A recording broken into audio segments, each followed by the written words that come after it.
One lost ball and a life-changing lesson. Yes, you heard me right. This is the poem The Ball by John Berryman, a class 10 poem. Now in this poem, I am here to present 20 standalone MCQs. Welcome to my channel, English Mean Zone. Don't be mistaken that I'm here to give you 20 standalone MCQs.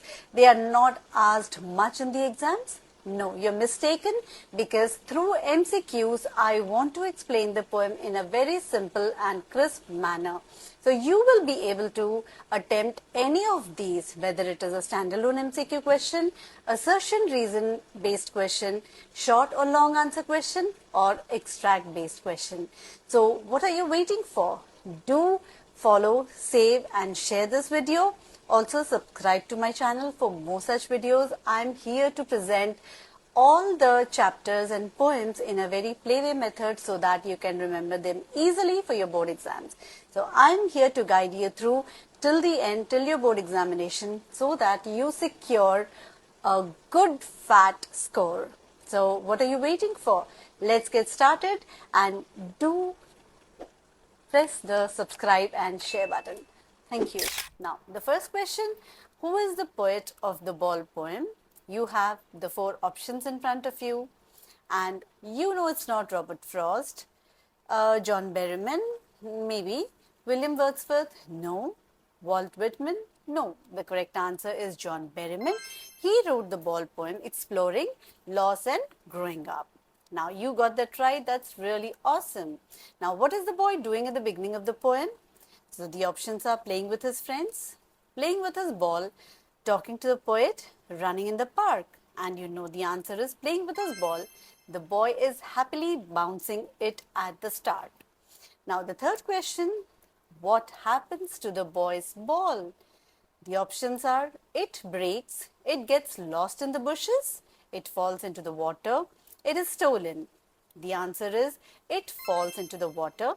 This event triggers the poem's main theme. As you know, this is where, this is the turning point, you can say. Once the ball is lost, it goes inside the water, into the water. That's when the child knows of his first loss or his first responsibility, and that's the central theme of the poem. Now the fourth question, the ball falling into the water is a symbol of option A, winning a game, loss of childhood innocence, fun and play, option D, nature's beauty, and the answer is loss of childhood innocence. Now it shows a shift from innocence to reality. Till then the boy had not witnessed any loss, and that was his first loss, which tells him that all that glitters is not gold. We can say that, so everything is subject to change. So everything is transient, nothing is permanent. Now question number 5, how does a boy react after losing the ball? A very important point. Now does he laugh? He runs after it. He stands still and watches. He calls for help. So which is the answer? I'm sure you would have guessed it. He stands still and watches. His stillness shows deep shock and sadness. So obviously when something suddenly happens to you, you are in a deep state of shock. You cannot respond. And the boy was too young. He was not in a position to respond immediately. He was in a state of shock. Question number 6. Why does the poet not offer to buy the boy another ball? This is yet another question which is most often it is asked. So you should be knowing this. The boy is rich. He wants the boy to learn the meaning of loss. The poet doesn't like him. The boy already has many balls. Now the answer is he wants the boy to learn the meaning of loss. Some lessons can't be bought. So had he bought another ball, the boy would not have understood the importance of loss, or he would not have learned the lesson the way it should have been. So it was very important for the boy to know that if you have something, it is not permanent. There is in all probability you may lose it. So just that the boy experiences loss and a sense of responsibility, the poet doesn't offer him another ball. This is a very important point which you should be knowing. 7th question, the loss of the ball teaches the boy about playing carefully, responsibility and loss in life, swimming, friendship. The answer obviously is responsibility, as we have been just talking about it. So a life skill learned through personal experience. So this is the first personal experience the boy has, that is the experience of loss, because of which he knows that, he could lose what is once his. So this is what the ball actually teaches. So the ball is actually a symbol. It's almost a symbol of, you can say, a teacher who has actually taught him a lesson. Question number 8. What does the boy realize about money in the poem? Money can't buy memories. Money can solve all problems. Money is useless. Money is everything. Answer: money can't buy memories. Emotional value is priceless. So the boy would have had emotional connect with the ball. So you all know that, he possessed that ball a while ago, and in no time the ball went into the water. So along with it, all the memories that were associated with the ball also went along with it. So it was something which had an emotional connect. The boy had an emotional connect with the ball. Now, question number 9, the phrase "he senses first responsibility" means: option A, he is becoming aware of life's realities. B, he is getting ready to play again. C, he is planning to buy a new ball. D, he is learning to swim. The answer, of course, you would have guessed by now. He is becoming aware of life's realities. Loss teaches responsibility. That's the central theme. Question 10. What kind of tone does the poet use in the poem? Options: humorous, sarcastic, sympathetic and reflective, angry. Now this is sympathetic and reflective, option C.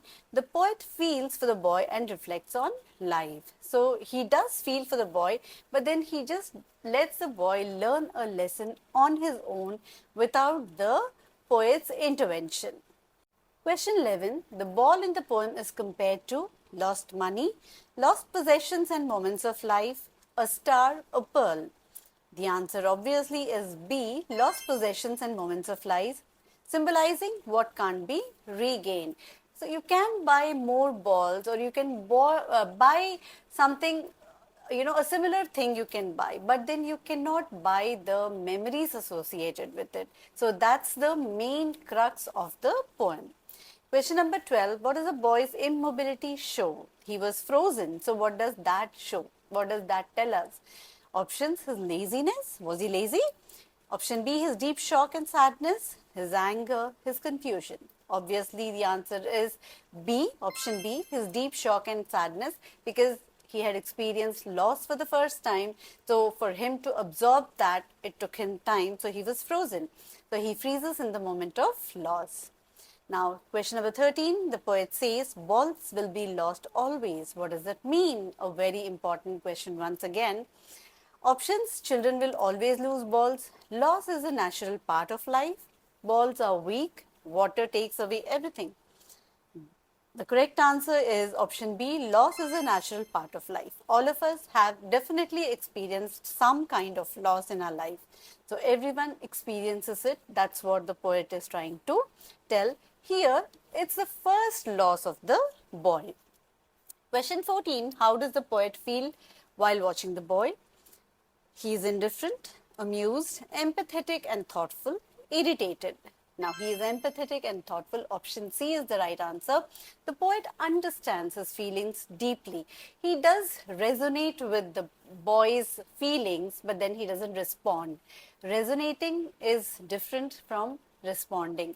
Resonate, he can totally understand what the boy is going through, but he doesn't buy him another ball which is non-responsive. So this is the difference.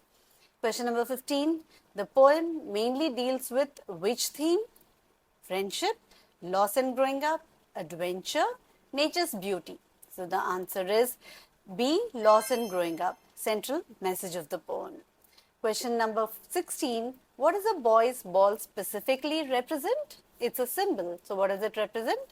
A simple toy, his childhood experiences and happiness, a gift from the poet, wealth. Now the answer obviously is his childhood experiences and happiness. All the memories associated with his childhood. So memories are attached to the ball and they all have gone into the water along with the ball.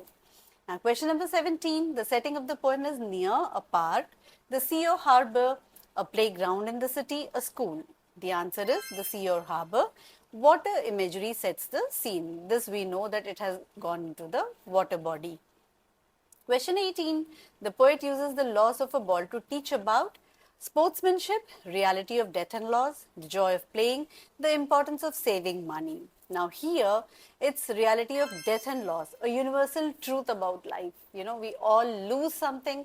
So here, it could be like death and loss. Even when someone dies, there is loss, and loss could be anything that material that you lose. So it's about losing anything, you know, for that matter. So that's what it is being taught to the boy. Which poetic device is present in merrily bouncing down the street? Is it a metaphor, imagery, hyperbole, or onomatopoeia? It is imagery because we can imagine a ball bouncing and going inside the water body. Which poetic device is used in the line and no one buys a ball back? Is it a metaphor? Is it alliteration? Is it simile, or is it personification? It is alliteration because you have the sound B in ball, buys, ball and back. So these were the MCQs that would really help you in answering any form of question from the poem The Ball. I have given line by line explanation in Telugu. I will be coming up with a shorter version of explanation in Telugu, and very soon I'll be explaining in Hindi also. So stay tuned and do not forget to save, share and subscribe to my channel. Thank you.